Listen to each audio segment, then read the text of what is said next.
we said, that incredible record continues, but not quite the Italian renaissance Roberto Mancini was hoping for. No, let's be fair, it's not a great Italian side. They probably look even worse as well when you see Balotelli playing the way that he has actually played tonight as well, because he was seriously lacking. Forced into substitution, bringing Belletti on, and Jerry touched on something there. First half, they were very poor. Second half, we saw an improvement, largely down to Belletti coming on. I think Chiesa coming on. I think he gave a little bit more purposeful runs going forward for them. And I think in general, I think Italy probably deserved a draw in the end. That's, I would say. Poland were a threat themselves in the counter-attack, but overall Mancini can be pleased, particularly with the way that they played the first half, because they were fairly poor then, yeah. And Mick, I think overall Poland has to be quite happy. An away point against Italy, you're not going to say no to that, are you? I thought Poland were very good. First half, certainly. They sat back in when they had to sit back in. I think they've just got a way of playing that when they have to sit in the do, when they go and press, they all go and press. We talked about Fabianski. He looks like a safe pair of hands. When he has to kick it, he does. When he throws it, he does. He can play out. But they all look like they knew their jobs, which was not like that in the World Cup, I have to be honest. And I think overall they were the best side, although Italy did take it to them in the second half. And I think they've just got pressed back until they end up giving a penalty away. And it's maybe on the second half, you just said it's probably a deserved draw. But I think overall, I thought Poland were the better team. Well drilled then in comparison to Italy, who are just maybe a bit immature under Roberto Mancini? I think maybe just more changes, perhaps. I mean, there's the new coaches in both camps, so you've got to give them a bit of time to bed their way of playing in. But, Kevin, I suppose overall some hopeful signs. We mentioned Chiesa there briefly. We'll have some more in-depth analysis shortly. But from what Mick's saying there, and he's right. I think Poland were such a threat on the break themselves, how open they were at times, Italy. I just think, I mentioned Balotelli there before. Balotelli, with the ball, he was very poor. He didn't really get an awful lot of service, I have to say that. But what is he actually giving his side off the ball? What's his work rate like when they don't have the ball? I think you're giving him too much of a mention for what he did. Well, because he did nothing. He was. But really everything changed for Italy on that substitution. Absolutely. When he went off, all of a sudden Italy looked a threat, and that was a difference. Well, we'll focus more on that in a few minutes with analysis of the game. But Hans Volley, Italy taking a share of the spoils.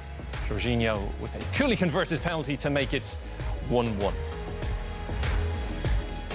Well, Kevin, if we take a look at the way the game went with Poland counter-attacking, that Italian fantastic record at home could have gone if they had made it 2-0, and they had that chance, but it ended up being an Italian goal. Yeah, it was.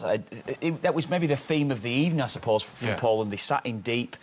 When they countered, they were very effective. They got bodies forward quickly. They had a little bit of pace in the side. And it worked. Well, of course it was working. That's certainly how the first goal came about for Poland. That's when they got themselves in front, and that's how they continue to do it.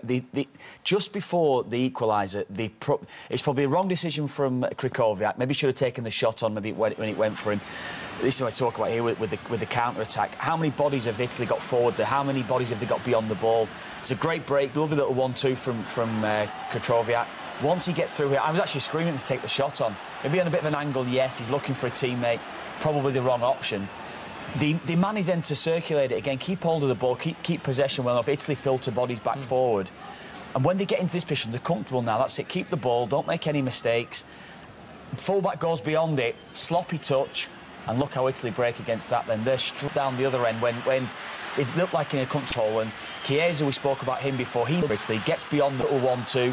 And I feel as though here, I think, Błaszczykowski, yeah, he touches the ball, but he tackles from behind. Does not need to go to ground there, and it's a lovely penalty from Jorginho.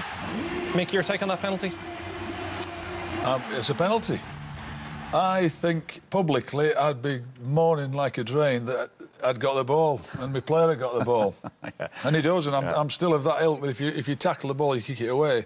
But I know a lateral sliding tackle, if you catch him, you can get booked for that, certainly in the league, Championship and Premier League. But he's bonkers doing it. He's not going anywhere. He doesn't have to make the tackle.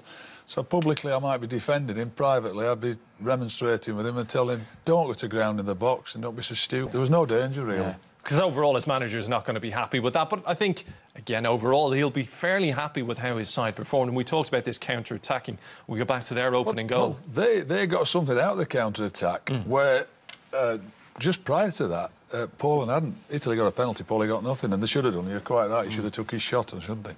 Zielinski for the first goal, fantastically worked. Yeah, movement we were talking about it. I know he's not number 10, but he's playing that number 10 role. There's him behind 11, and it's... Oh, there's a chance. I mean, Should he score there? I mean, I think he probably should have. That quality, a wonderful, wonderful save. But this is, they've come from there very deep to score the goal of Italy, get the penalty. This was high press. And we said about the guy that's run across it, we said Kazao, it runs across him. And it's a classic Tengen in the box. But they did it all night. They're just catching them on the break. And to be fair, Italy really pressed in the second half, and they could have been caught just before the goal. There's a great chance you fancy him once on his left foot. He's having a tough time, Lewandowski, at international football, to be honest with you. But I thought they were excellent, Poland, on the break. And they should have scored. They should have picked him off, I think. But is this something Roberto Mancini, you think, after maybe 16 minutes would see and then change the setup? No, he had to press. He's got to press. They're 1-0 down, and he's leaving Chiellini at the back. He's having Chiellini and Bonucci just at the back on their own. Kev mentioned how many players they got forward. They were taking a chance, and he's protected there. What is it, 19? He said 19 years unbeaten? Yeah. Well, he's protected that by doing it. They've got their goal back and to force the issue.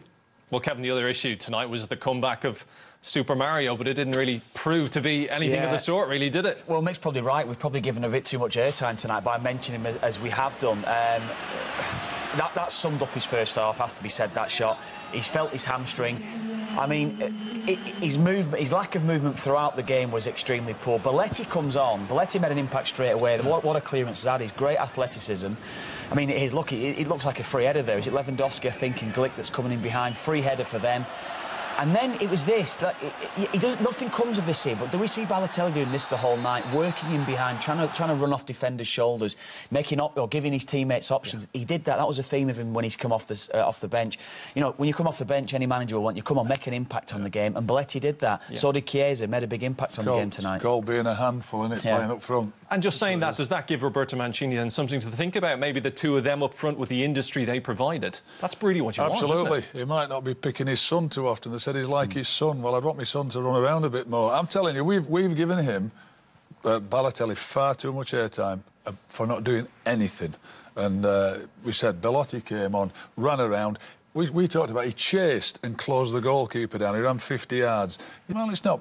He had to kick it and they won the ball back. They got possession back. He was just more of a handful. And just quickly, Kevin, then as well, finally, Donnarumma. A star beginning to shine, isn't he? Yeah, and Mick had touched on him before the game, and everything. He's got a lot of experience at club level under his belt now. But when you're coming in and you're replacing such an iconic figure like Gigi Buffon, this was the first few minutes of the game. What a save! Yes, he gets a little bit of luck by guessing right, but he's got to make the save. Brilliantly worked that. Little chance in the second half, come from nothing really, long throwing into the area, but again it's anticipation. Great athleticism, how he can get across his goal line. Look, so it's a fairly straightforward save, and then decision making we found throughout. He didn't have an awful lot to do, but what he did tonight, he did well, and that was a thing with him. It'll be interesting to see how he develops